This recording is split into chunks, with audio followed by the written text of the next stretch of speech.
Hey guys, welcome. I know you guys are all out, I was going to say trick-or-treating. I hope, maybe you are trick-or-treating. I was going to say you're out spring breaking. Spring break should come with a basket of snacks, don't you guys think? Like, I feel like everything should come with a basket of snacks. All right, tell your friends. Hey, you guys. Oh, the first person's name is Bruh. I like it. How do people think of these names? Bruh. So just to remind you guys, if you haven't signed up, we are crazy, ridiculous, excited about tomorrow night. The great Sandy Hine, hostage negotiator and teacher. Somebody said, which one's more dangerous? I don't know. It depends on if you're following her rules, I guess. So if you haven't joined, you got to go sign up for the webinar. I know you guys are on the hills and the valleys and the beaches, but go register for the webinar. Go. I don't know what, maybe it's that direction. I'm not sure. All right. Whoever's not chewing can start first. That's Gwendolyn. All right. My son is diabetic and uses his cell phone to help monitor his blood sugar and to transmit the data to me so I can help monitor for highs and lows. But that cannot be taken away if the school implements a strict cell phone policy. Is that a question? Yes. Can his cell phone be taken away? That, people, is why every child with diabetes in public schools need an IEP. Why? Because our job in special ed is to teach a child strategies to self-manage their disability. So many things come along with that, whether it's a Dexcom or, like Quinn was saying, using your cell phone. There's so many components to staying well while you have the condition of diabetes. Checking their paper before they take a test to see if they're too high or too low, to see if they need to dose, to see if they need food, to see if they need a break. So we need specially designed instruction around that. There's a great goal that also goes with diabetes. It's usually from the 18 to 21 program, but it's called travel training. For those of our kiddos that have diabetes that spend a lot of time in the nurse's office, we write an IEP goal about the efficiency of which they go and access their help and get back to the classroom. So you can't take it away if it's part of your IEP. Perfect. Okay. Is it truly illegal for teachers to be the advocate to get the resources needed for their students? I was recently told by our SPED service provider that I have to be careful how I word things when I'm telling a parent their child needs specific testing, because if it's not the parent requesting, then the district has to pay for it. Wow. You know, I started out this little tiny journey in 1997 with my child. And the first resource that I ever got, I was sitting in an IEP meeting. It wasn't going good. And the teacher next to me, we're sitting at a table. That's how long ago it was. And she literally had folded up a piece of paper and slid it over to me. And like I took it like it was some sort of, I don't know, illegal thing that I was doing. And I went outside and I opened it. And it was a resource for mental health, mental retardation services in Travis County. And unfortunately, nothing has changed in 27, 28 years.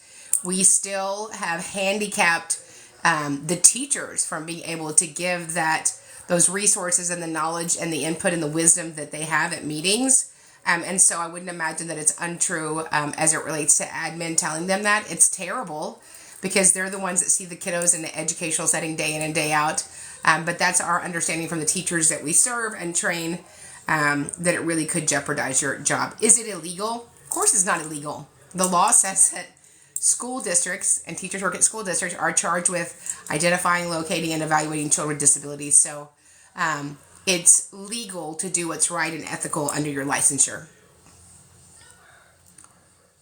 I recently retired from teaching 20 years, and the district that I worked in does not provide resource classes, which happened about 3 years ago. They also frequently pull inclusion paraprofessionals to be subs in gen ed classes, and minutes are often not met. I really feel like I need to file a complaint. How would I go about this? So you could do a couple of things. If you're going to file a state complaint, it's on behalf of a student or a group of students, and vice versa for federal. For me, that's a systemic issue. That's the issue that we just filed in Washington County, Florida, and we had it open systemically. So if you reach out to us at advocate@specialeducationacademy.com, we're happy to send you that letter of how it was opened. We would love to train you to be a special education advocate and help kiddos from the outside in. But that's definitely a violation of failure to implement. Failure to implement is a denial of FAPE. And so that would be my allegation in my filing, this a failure to implement, and that it's systemic and impacts all the children in these campuses and or grades. All right, thank you. Okay, so this is an example of an annual goal. When given 1 minute timed test for oral reading fluency, the student will read at the 20th percentile when compared to their third grade peers. Oh, to their grade level peers, sorry.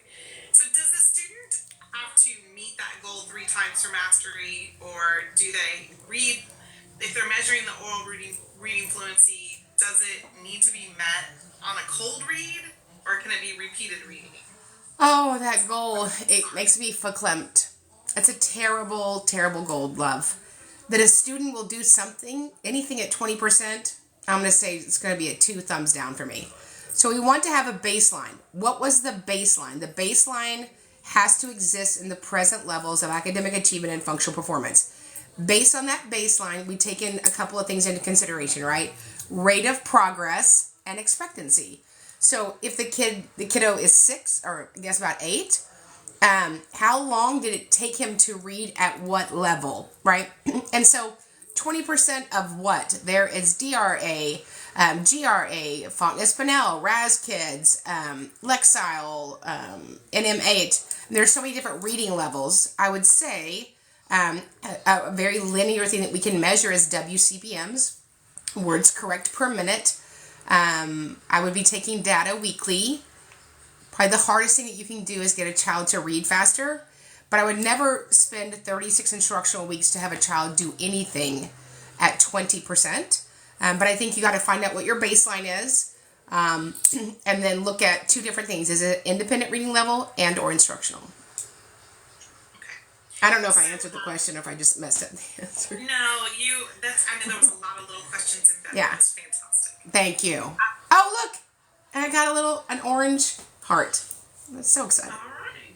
So the child has narcolepsy, and the question is, does a school have to comply with a doctor's recommendation for the 16-year-old child to be given a nap at school? The school doesn't have to comply with anybody, it appears to be my experience. However, we would take into consideration the child's medical needs while they are participating in an educational program. So we look at educational impact. What is the educational impact? Depending on the acuity of that, I don't know where they define it, that it's the middle of the day. Is it at 12:30? Is it during reading? Was it during biology? You need to have more specificity. I would have the doctor, doctors are really good at giving a summary letter. I would have the doctor give more specificity, or if you can make it happen, the doctor or his nurse jump on the IEP meeting on a Zoom real quick and give recommendations and answer questions for the IEP committee. All right, I wanted to just reach out and ask if you... It's a little bit, I'm sorry, you're so tiny and your voice is tiny. So it's just a little bit hard to hear you. So just pretend that you're yelling at the neighbors, not your children, but the neighbors. I can do that. Do a good yell.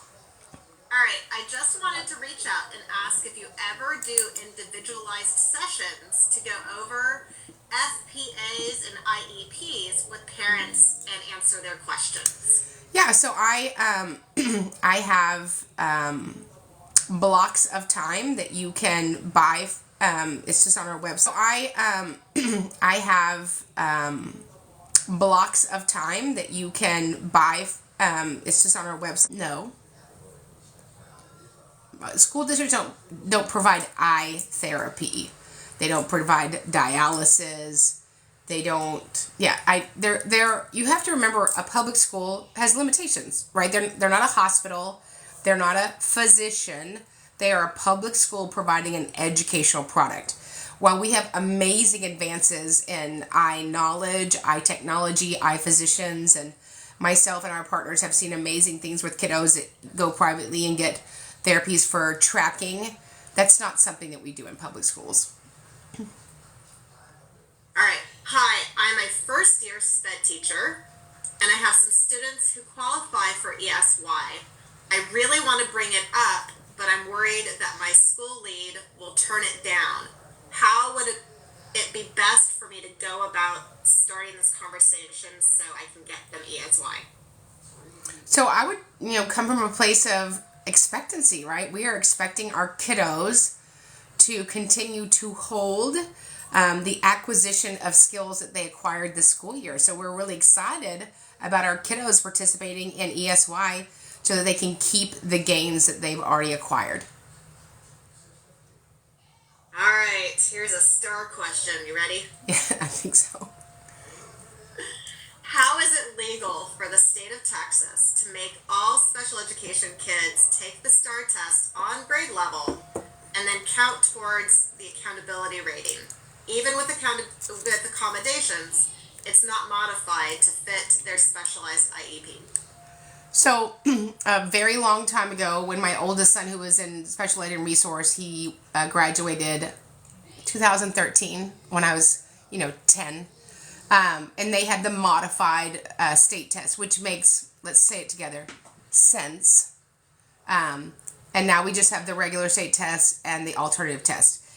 Unfortunately, as much as I like to give credit where credit's due, it's not a Texas issue. This is a multi-gazillion-dollar moneymaker that's lobbied in every cocktail party, in every convention, and has nothing to do with education. It's just a moneymaker. Of all the things that I'm going to spend my capacity on, fighting this isn't one of them, and I know a lot of you do, and God bless you. I just have my kiddos take it, do their best, and then move on. It's not a criteria for graduation. It's not a grade. And as somebody who's an adult, who's 58.4 years old, say it with me. Nobody cares. Nobody cares if you're the valedictorian. Nobody cares if you're third from the bottom. Nobody cares if you were the homecoming queen. I wasn't. Nobody cares if you were, the class clown. I was. People care if it's more enjoyable when they're around you than when they're not around you. So, what tests don't measure is capacity. They don't measure fortitude. They don't measure loyalty. They don't measure kindness. They don't measure if you're going to be a great employee, an amazing parent, a wonderful asset to the community. So it's just one of those things. Do your best and then move on. Amen. Okay. Special education teacher, self-contained room in Mississippi. Could you please explain what, quote, homebound as needed means? I've seen it on 3 of my kids' IEPs written last year. It's being used to justify being absent for any reason, I think. Is that even a thing? So homebound as needed means a student has an acute medical condition, probably, let's give you an example here. I have a kiddo that I serve in West Houston who is needing chemo. And so sometimes in the series rounds of chemo, she does really well, and sometimes she doesn't. And so instead of having to come back to the table, and she's a general ed homebound student. You can get homebound general ed 504 IEP. We've written in our documentation as needed. And not that it's as needed, it's that, I don't have to call Quinn and Alicia and Christina and set up another meeting. These parents and this little girl going through enough already. It's not intended for not coming to school. So homebound has great specificity. It's primarily driven from a medical professional. It will have parameters around it. It will say, Lakin will be homebound from the first day of school, August 14th, 2023, till the last day of 12/31/2023. It's usually done by semesters. And then you get off of homebound by the doctor's orders as well. But it's not for not coming to school. It's because the acuity of their medical needs, we're not trying to put another layer of weight and burden on the family.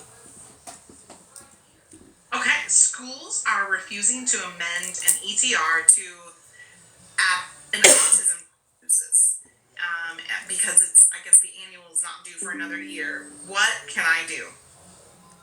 So we don't mend for diagnosis. So we amend to add an eligibility. So if there is a new eligibility consideration, whether it's for me, my Uncle Bob, the Surgeon General, we have to convene a meeting whether we like it or not. Special ed is not what you want to do or what I want to do. There are legal requirements. So 2 times that you have to convene a meeting are when we're considering eligibility and when we're adjusting minutes. It doesn't mean you can agree with them. We all know that we don't always agree at meetings. But if there's a consideration for a new eligibility, then we have that meeting. All right. Can a guidance counselor provide a service that is listed that the school psychologist will do it on the IEP? If they're also a school psychologist. All right. My nephew is newly mainstreamed and is not included in Fun Friday because he isn't taking the AR test. I guess that's district or state testing.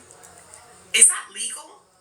So AR, I'm not a fan of it at all. It's about reading, right? And I think that's great. I think it's a great motivator. I'm all about competition. But if you struggle with a disability, that's probably not something that should make you compete. You're already not winning with your non-disabled peers. So I would certainly sit down gently and have a conversation with the administrator and say, is there something else that we can do so that my child has equal opportunity and equal access? That's discrimination based on disability.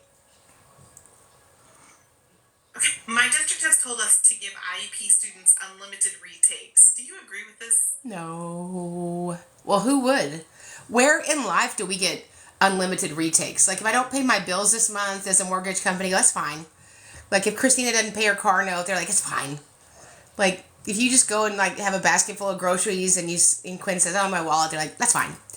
We are setting children up for catastrophe by these processes and patterns of pathology that we do in school. We are to do 3 things for children. Get them ready for post-secondary success with gainful employment, independent living, and further education. Not coddle them. Okay, it looks like this person has submitted a written request for an evaluation or an assessment, and the school has tabled it and it wants to wait until the upcoming IEP meeting happens 4 months from now. Hi, What can she do?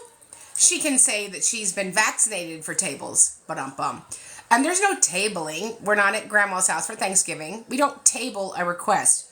You could certainly deny a request, and I would say, should you choose to deny my written request for please provide that denial in writing. And so, lo and behold, you'll get your meeting. All right, this is a SPED teacher asking the question, is there a limit to the amount of IEPs in the classroom? I currently serve an obscene amount. Yeah, I don't. God bless teachers, period. And then God bless teachers that have a heart for SPED kiddos. Unfortunately, I see teachers that have, SPED in their bones, or they're SPED certified, or that's one of their sweet spots.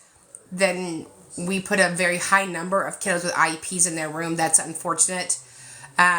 What happens at the beginning of the year is all SPED students are given to the master schedule list first. But that's certainly something you need to talk to with admin, because we want equity in the room. I want the same educational product for the gen ed students as I do for my special ed students. I don't want them to have more attention because you have duly unweighted the room.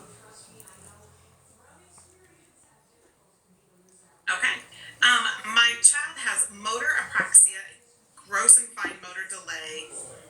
What accommodations should he have? So accommodations are based on the student's unique circumstances. So the law says that we are charged with carefully and reasonably considering the student's needs, writing an IEP to enable them to make progress in light of their circumstances.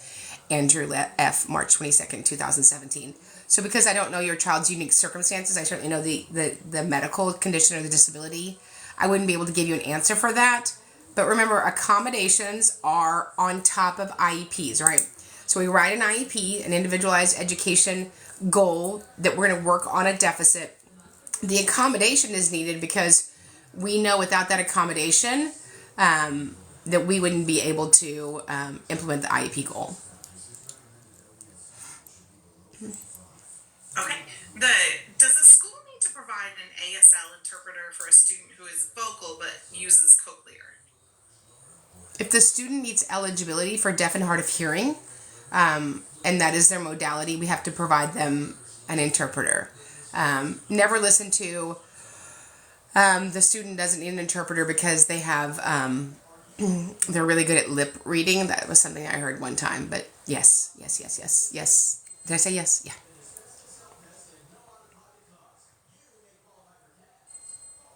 All right. I just had an entire PLC about IEP goals. If you could narrow it down, what are 3 or 4 fundamental elements of a good IEP goal? Hang on 1 second. I'm going to give you 2 seconds.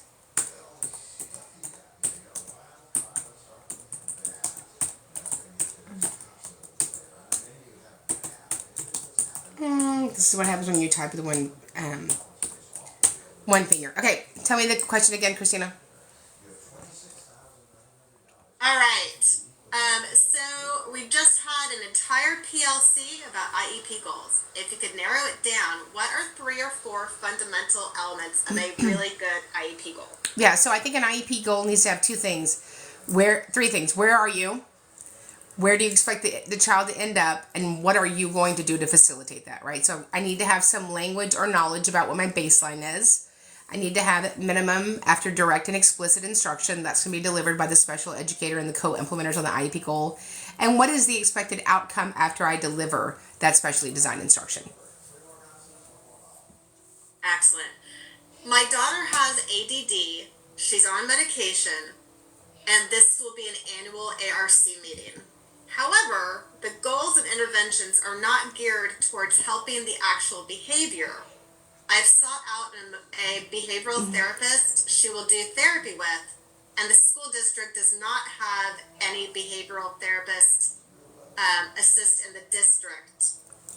What would your advice be on how to get the therapy on her IEP, and can I have the district pay for it?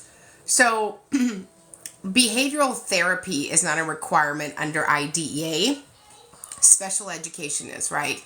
So for your student, I would go back into the FI, the full individualized evaluation, go back and look where the LSSP, the licensed specialist and school psychologist, school psychology, the psychologist, the social worker, whoever did that emotional behavioral part, and look at the characteristics of her ADHD and go back and write IEP goals around that, and then talk about who is the special educator that will work on making sure that those goals are implemented with fidelity. All right, what is the timeline after an initial IEP testing is completed to when they determine eligibility? In Florida, they met their 60 days in January, and they have a, quote, reasonable amount of time to give me the results, is what they say. So, Florida has a meeting to have a meeting to have a meeting and then talk about having another meeting. You want to have a meeting? So, we don't do a lot of things good in Texas, but we get in there and get it done. So, they do have a timeline. Everybody has a timeline off of evaluations unless it's a reevaluation. So, if it's an initial evaluation, you have 30 days or a month to come back to the table. So, when we talk about reasonable, we can assume that it wouldn't exceed that. So, there's no reason that it would exceed that. So I would send an email and say, I'm greatly concerned that you are out of compliance, not having this meeting so we can look at my child's educational needs. Please let's get that scheduled as soon as possible. And also remember, if you're having concerns in any part of the country, reach out to Manny Diaz at the Florida Department of Education. Tell him Karen said hi. Reach out to compliance and say, this is what's happening. This is what you're going to say when you have a concern at your state. List in the email what's happening in a sanitized way, and then add this line. Please tell me where that is in the code. Please tell me where that is in the code. And so that you're building a file about what is the law in Mississippi, what is the law in Wisconsin, what is the law in Colorado, instead of having somebody who may or may not have knowledge of the law or the knowledge of the current law giving you directives and wrong information. Absolutely. Okay. The state has directed that we cannot send home a draft IEP during an ETR because that would be predetermining the placement before reviewing the ETR as a team. Is that true? No. There's no state. No. Lord, we got people busy. I had somebody tell me, it's probably not me, but it's definitely Quinn. Somebody told me that there was a law in a school district that they couldn't email me. Just me. So golly. I said, so your school board got together and they just voted you can't email Karen? I said, well, you emailed me invited to the meeting. That's different. Okay. So again, email compliance for your state. Compliance at the state level, I find them amazing. Amazing, amazing. And even at the state level, I spent a lot of time in Wisconsin. God bless Wisconsin. At the state level, they will say, what district are you dealing with?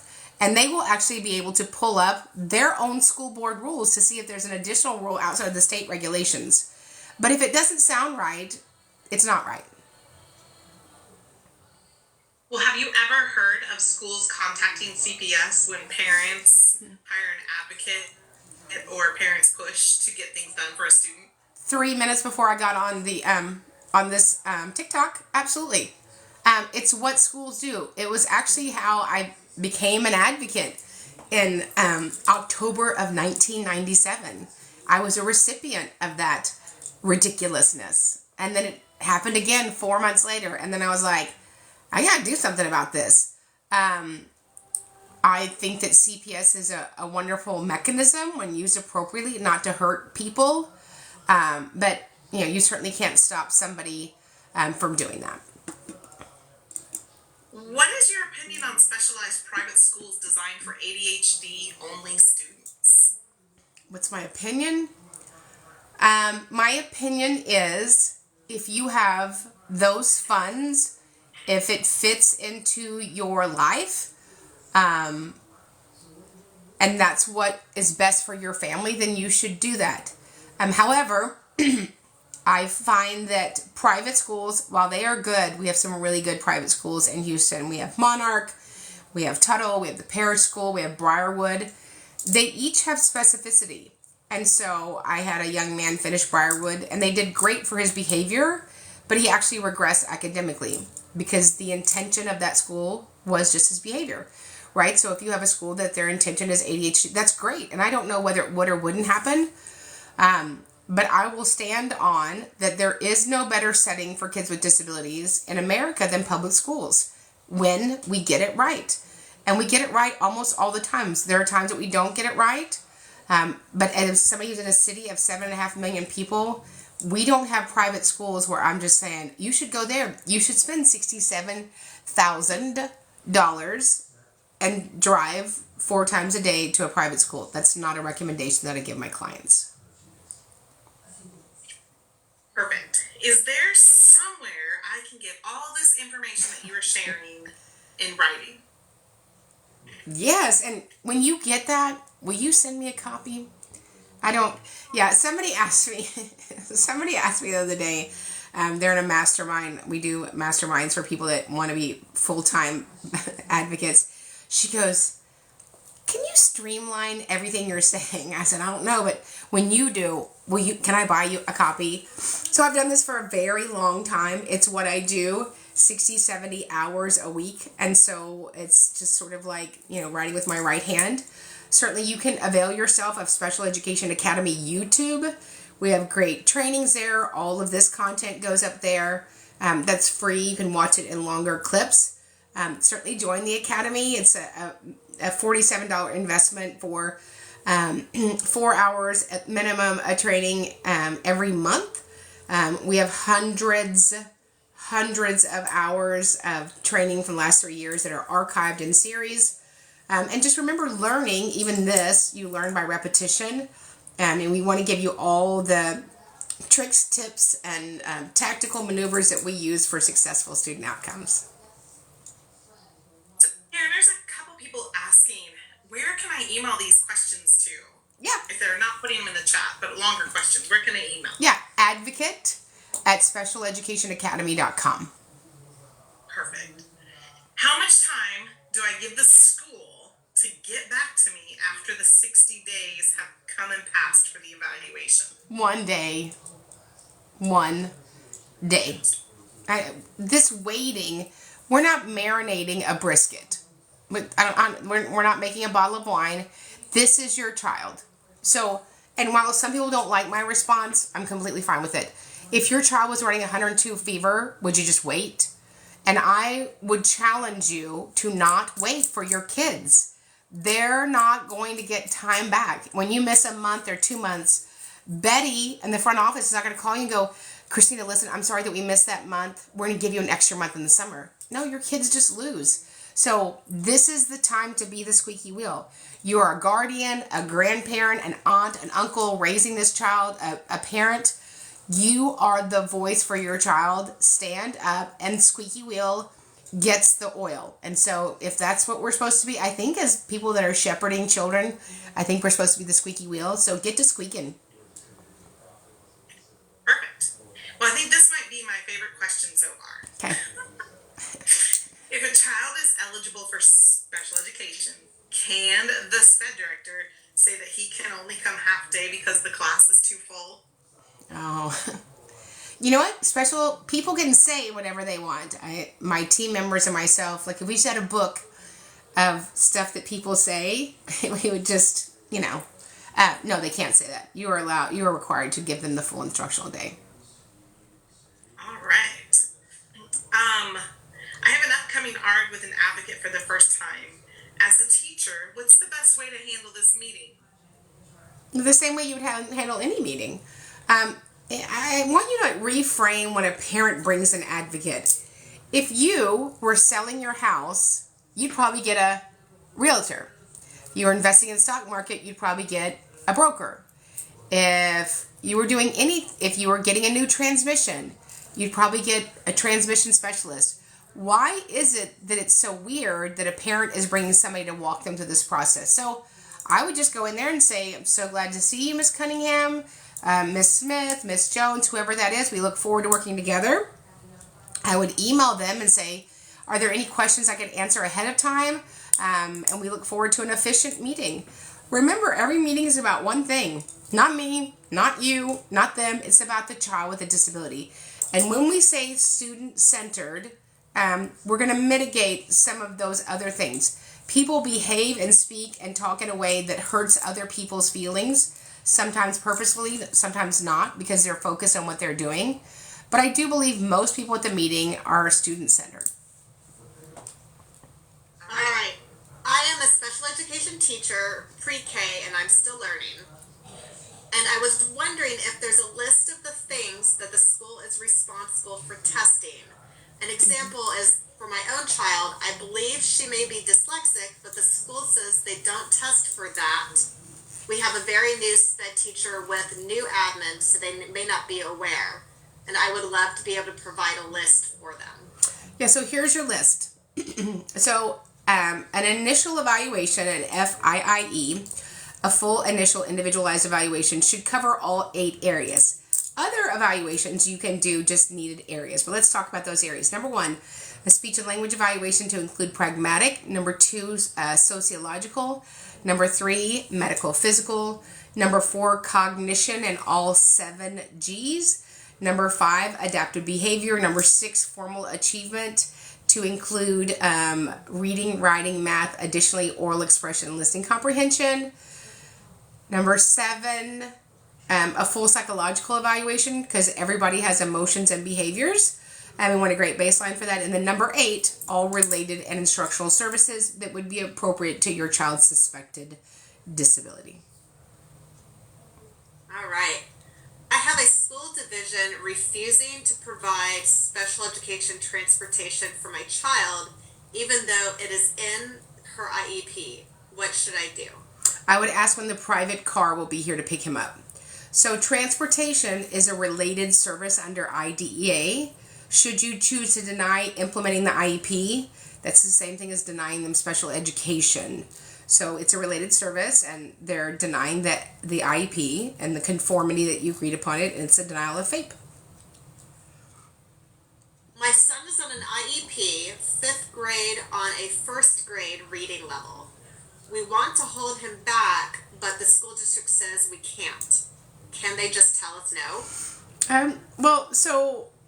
Retention is an administrative decision. It's not an IEP decision. It's not a 504 decision.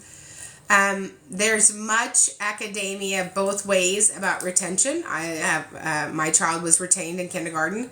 I'm a huge proponent of parents deciding if it's right for their child to retain them in kindergarten if they're not anywhere near meeting the state standards for kindergarten. When we're looking at retention when they're older, that is their peers, right? And so I think I've only had one child retained in later years. I think it was in 7th grade because he had onset epilepsy and was hospitalized, I think 80-something days. So he literally didn't go to school. So, but to retain, to catch him up, I would not be a proponent of that. But again, all retention, whether it's 1st grade or 11th grade, is an administrative issue, a discussion with the parent. What can we do when our daughter refuses to work with her teacher? She will work with her paras, but not the new teacher. We have brought our concerns with para documentation to the admin, and nothing is being done. Is there anything else we can do?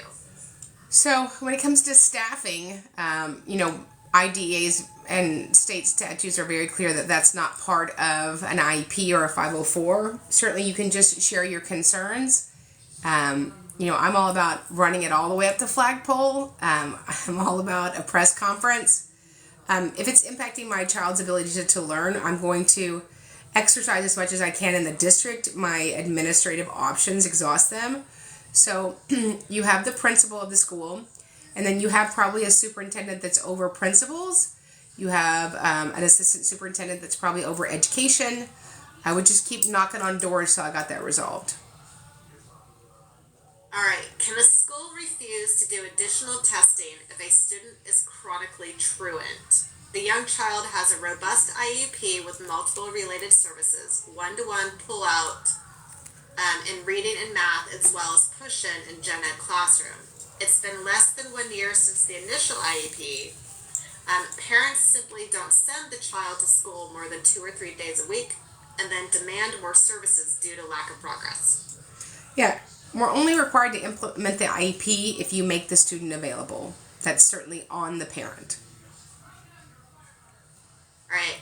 I have a student who is nonverbal and was enrolled in my school with an autism diagnosis, but no IEP because he was never enrolled in pre-K. We started the MTSS process with him back in August and finally got his evaluation just completed.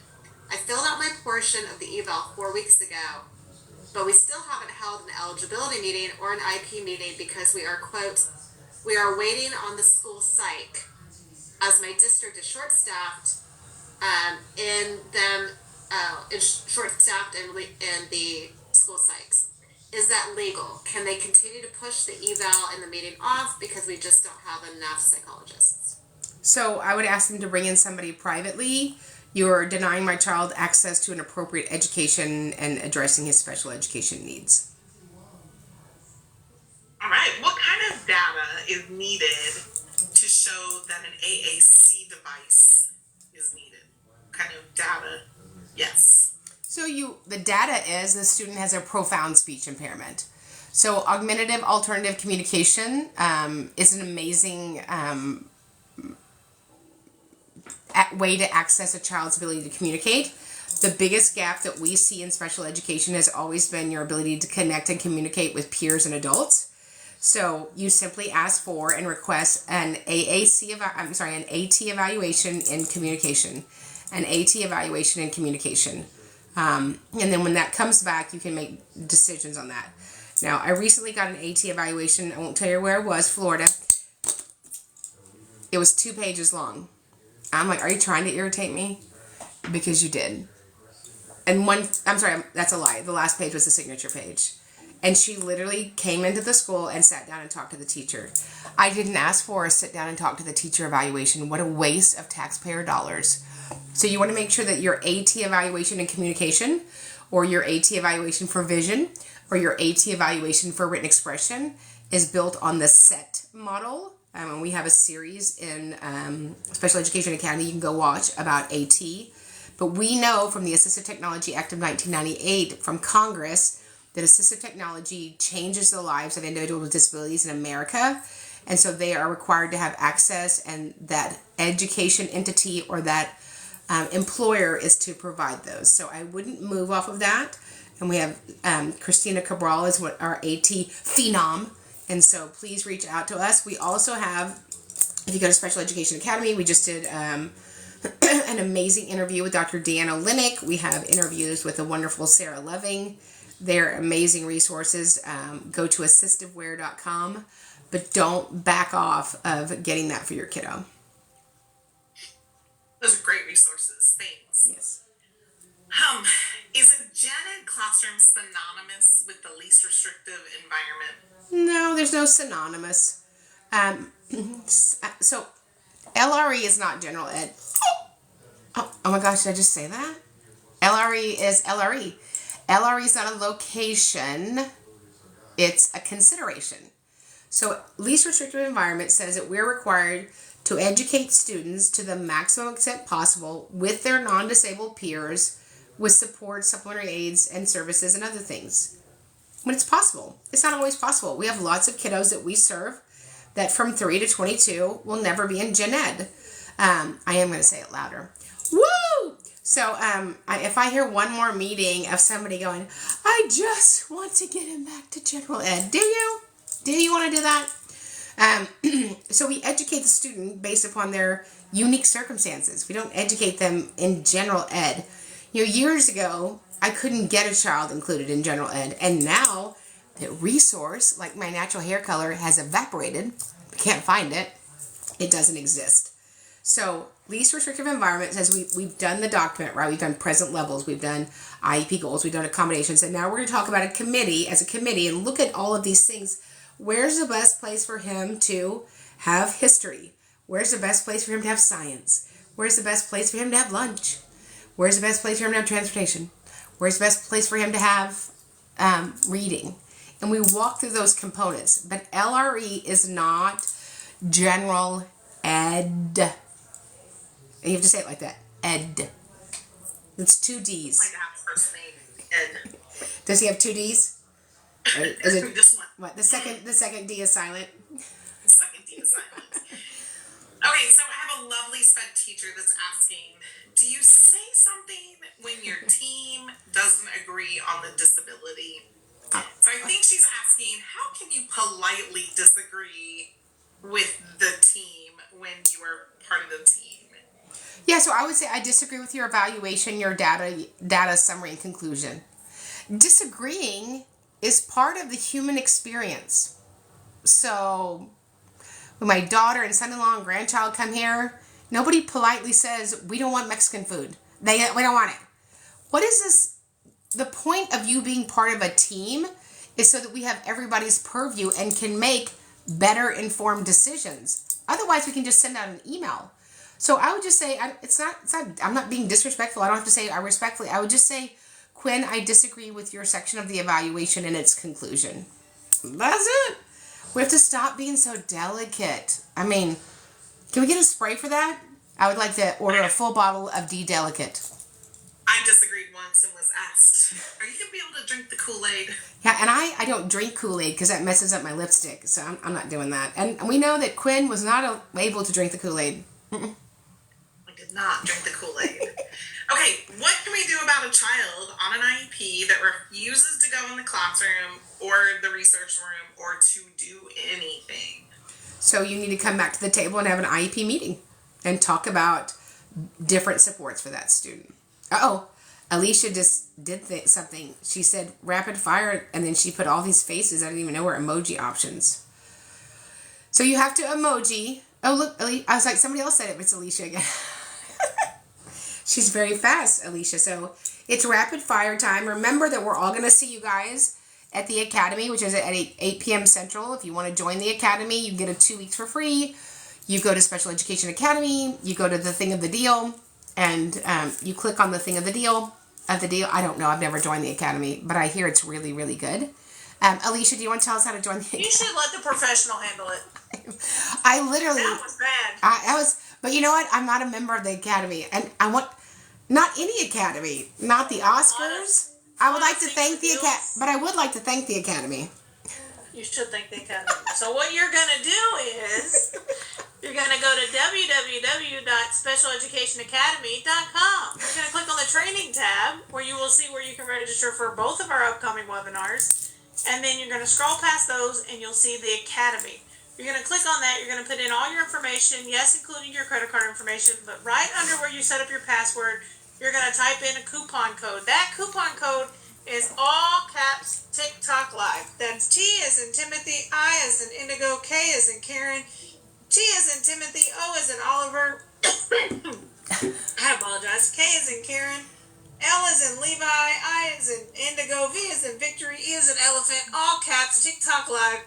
You're going to get access to the Academy for free for 15 days. What happens after the 15 days? You should stay a while. It's pretty fun in there.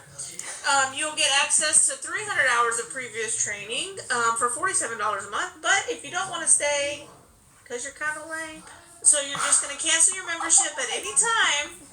And it's not a problem, you know. Everybody makes a bad decision once in their life. We'll forgive you. You can come right on back whenever you're ready. It's all good. It's all good. So that's how you join the Academy. Now, if you need a step-by-step instruction visual guide, you just go to Karen's TikTok page, pinned to the top. There are step-by-step instructions on how to follow all those steps to join the Academy tonight, which starts in 40 minutes. That is so... I love spicy, funny Alicia. She doesn't come out very often. She's like Groundhog Day, but when she does, it's so funny. So, yeah. And You're welcome. Yeah. But I would like to thank the Academy. All right. So I'm ready, kids. Are there any kids? There are kids. Okay. My kid has ISS for refusing to do his work. He has accommodations for emotional disturbance and ADHD. Thoughts? I'm feeling frustrated because I feel like they're punishing him for his disability. So if you have a behavior that requires a consideration of discipline, and you believe that it's connected to the characteristics of his disability, call an MDR, Manifestation Determination Resolution meeting at any time. There are kids that have disabilities that do things that are emotional and even have an emotional disability that's not connected to their disability. I don't know because I don't know the totality. But just giving a kid ISS solves zero problems. All right. I need help. I've had enough. My daughter is in Katy ISD, and they do not want to service her. Correct. So you should email us. We have amazing advocates, and our advocates do fire state complaints in the district you just talked about and other districts that choose to deny children a free appropriate public education. So just reach out to us at advocate@specialeducationacademy.com. Somebody asked, I'm just going to jump in, don't tell Alicia, about press conferences. I've had 2 people ask from different states about press conferences. Do I come and do press conferences? Yes. There's a nominal fee to get me there, and then obviously you have to get me there. I prefer to get there air conditioned, like not by canoe or, horseback. But if that's something you're interested in for what's going on in your district or community, you can reach out to us at advocate@specialeducationacademy.com. All right. My child has an AAC device, but there are 4 buttons on it. How are they able to talk to people at school? Well, first, you would need somebody that also, horse-drawn carriage, you would also need somebody that has the same augmentative alternative communication so that you're talking to each other. I don't know about the 4-button device. I bet your kiddo could crush using an iPhone. So let's get a more robust AAC evaluation to look at the appropriate system for him and make sure that when you're doing an evaluation that they have feature matched. And when you're in a meeting with other adults that are supposed to use it, I say things like, how do you motor plan? Christina, what days of the week do you add content? I had a lady tell me the other day, I said, have you added content to Billy's device? And she said, yes, in August. I said, have you taught the rest of the class any more vocabulary since then? Oh, yeah. I said, well, why didn't you add it to him? Well, he has most of the words. I won't tell you what I thought, because I certainly can't tell you out loud what I thought. It wasn't good. What's my best course of action when the principal says, I don't want any more IEP kids here? Oh, I assume that you're a staff member. I would reach out to us and this summer train to be a special education advocate. This summer, would be a great time for you guys to train to be advocates. Like, it would really be a great time. We won't tell anybody. What do you do if your child's IEP is not being followed and the teacher has even told you they don't do it?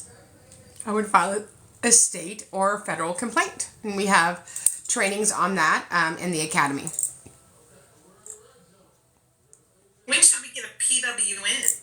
I've never received one from the school. It's been 2 years. No rush. When the school chooses to deny or implement something related to the evaluation, the IEP, or I don't have it at the top of my head. Whenever they choose to start a process or deny a process related to your child's IEP. But I ask for a PWN for everything. If somebody says, you can't go to summer school because you're not tall enough, give me that in a PWN. ESY is only for kiddos that have toileting issues. Give me that in a PWN. We're not allowed to email Quinn in Nebraska. Give me that in a PWN. Yeah. All right. Well, when requesting compensatory time, what do you say when there's no language in IDEA about that? So compensatory time is to compensate the student. It's relief, as cited in case law, to return the student back to where they would have been had the violation not occurred. So that's in case law. So we have laws and then case law. That means that somebody litigated that in front of a fact finder, a hearing officer, or a judge. And so I use language from that case law. That is what compensatory time is. Why do elementary IEPs not include accommodations for specials like art and music? I don't know. Do you not have a disability when you go to art and music? Mine do. Can a student receive their interventions in the resource setting or from a resource teacher? Can they? Is that your question? Mm-hmm. Tell me the question again. I'm sorry. Can a student receive their interventions in the resource setting or from a resource teacher? If that's on their schedule of services page, of course. What do you do if your child's IEP isn't being followed? Oh, you just run through that one. Yeah. I'm sorry. Should the present levels be different than the previous IEP's present levels? I don't know unless you've had your child in the freezer and they haven't changed at all. But yes, your child's present levels should be, what's the word I'm talking about? Thinking present.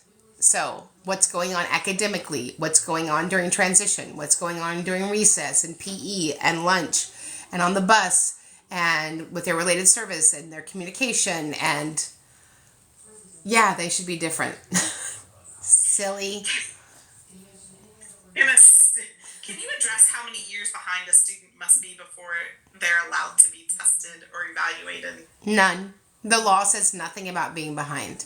It says we test kids with that are in need of, that may be in need of special education related service that have a suspected disability. It doesn't say jack about years behind. Is jack a legal word? I feel like it is. Jack is a legal word. Okay, good. Just like Ed. Is Jack and Ed hang out? I do. Is the school allowed to make the child ask for an accommodation? No. You don't. If you're disabled, our job is to make you look less different. No, we're not asking for you to follow the law. It's the weirdest thing. Alicia's high-fiving us. Yes. I love a good high five. Okay, so I know we talked about the webinar that we're having tomorrow, but what about the one we're having next week? Are we having one next week? The 27th. So let's talk about what we are having next week. A due process. So let's everybody lean in. So March 13th tomorrow, you're all going to be at the hostage negotiation former teacher training by Sandy Hine. Be there or be square, and nobody wants to be square. Next week, March 20th through the 22nd, will be our open due process hearing. We'll put that on our Facebook pages with the same name, with the instructions from the hearing officer so that you can watch it live from wherever you are. And then Wednesday, March 27th, the amazing, ridiculous, fantastic Dr. Mitchell Yell, hearing officer in South Carolina, educator, phenom, all the things, will be teaching us about that 4-letter word that starts with F, FAPE. So, free appropriate public education. So, we have a power-packed March Madness here at Special Education Academy. Correct. Correct. Yes. All right. Well, we love you guys, but Karen needs 30 minutes to refresh her lipstick so we can jump on the academy. I need 30 minutes to blow my nose and spray my throat. We love you. Please get over there and register, even if you're going to be somewhere else. You don't want to miss tomorrow night, and you don't want to miss it. So please go register for Wednesday. Oh, yep. And I have some housekeeping. Oh, she's gonna clean the house. I'm gonna clean up. So, yes, our webinars are recorded. Yes, you can watch them for up to 2 weeks after. No, you do not need to email me and ask me for the link. As long as you registered, you will get the link in an email. It may not be the next day. It may be 2 days. We get it out as fast as we can, but I promise you, it's coming. Okay? Just trust me on this. The one that we have tomorrow will be uploaded to our YouTube after the 2 weeks, so you will still have access to it after that. As long as you register for any of our webinars, you will receive the link to watch it for 2 weeks after. Any one of our webinars. So if we have one scheduled and you know you're not going to be able to make it, just register. Did she say webinar? I think she said webinar, didn't she, Quinn? You know what? I might have. A webinar. Yeah. It's like a webinar, but it's much faster. It's a webinar. Yeah, so make sure you register for those. Also, we get, I'm not even exaggerating, over 150 questions a week. We answer as many as we can, and I promise you, we are not reading your questions. They are on our very long running list of questions. Me and Karen do plan to jump on a Zoom and get as many of them answered as we can. We actually did about 100 questions on a Zoom the other night, and when Alicia went to get it, it went, don't be so ridiculous. Yeah. It mocked her. We do it again. But I promise you, we'll see your questions. We're reading them. We're going to answer them as soon as we possibly can. Yeah. And the Academy, just real quick, the Academy is $47 a month. It's not a week. Yes. And the Academy is a great place to go and ask Karen questions. So if you don't want to wait, jump on over to the Academy. That's all I'm saying. All right. Christina had a webinar question. I do. And I have a lot of people that have been hitting the chat supporting one particular question on here for you. You in the mood for one more? I'm ready. One more? All right. What can we do with a teacher that withholds food, breakfast, lunch, snacks from a child with an IEP as a punishment? So you're not going to like this answer. If you did that to my child, if I did that to your child babysitting, I would call Child Protective Services. I don't care if you like that answer. This has nothing to do with IEP or 504 or general ed. You're harming the child. Our first charge as educators, as humans, as adults, when we're around children, is to do no harm. So that's where I would start, and I would immediately pick up the phone and call the assistant for the superintendent and say, if my child's civil rights are not reinstated by 5 p.m. today, I will be going to the news. Oh, somebody just gave me 20 things. I don't know what they are, but and they're pink. Oh, and they're pink, whatever they are. Thank you for the pink things. Alicia would know. It's like a cup of something. It's like my cup runneth over. You know what? I love it. I missed it, but I love it because I was. You were also. If you want to know the unpolitical answer on what I would do if somebody withheld food from my child, just email me and I'll let you know. Yeah, but she can't say it on the interweb. We will lose our ability to talk to you for 7 days. Well, let me just say this. She's from Louisiana. So they don't have to have meetings. They just handle it in-house. The handlers. That's why we were on a webinar, somebody was like, what do I do whenever my child isn't invited to the grade level field trips? And you had such a perfect answer that said, or you could be like me and just roll up to the school. Yeah, I'm here. No need for me to sign a sheet because I'll be here all day. Yeah. Yeah. Well, we'll see you guys on, where are we going to see you? At the Academy. And the webinar. Who's from Louisiana? Alicia. She's in charge of all of us. So she's the best. If you email advocate@specialeducationacademy.com, you're talking to me. If you message Karen on TikTok, you're talking to me. If you get a comment back from Karen on TikTok, also me. Love you guys. Once in a while I do comment back. Like when people ask important questions, like what kind of lipstick is that? Well, that's number 180 from L'Oreal. These are things Alicia doesn't know. All right? You're right. You're not. I will text you and be like, oh God, what color is What is that lipstick color? Yes, well, we love you. Remember, when we get it right for the child, we get it right for everybody. We're going to see you tomorrow night in the hostage negotiation, how to do really amazing, intense meetings with tactical empathy. We love you guys. We'll see you at the next training.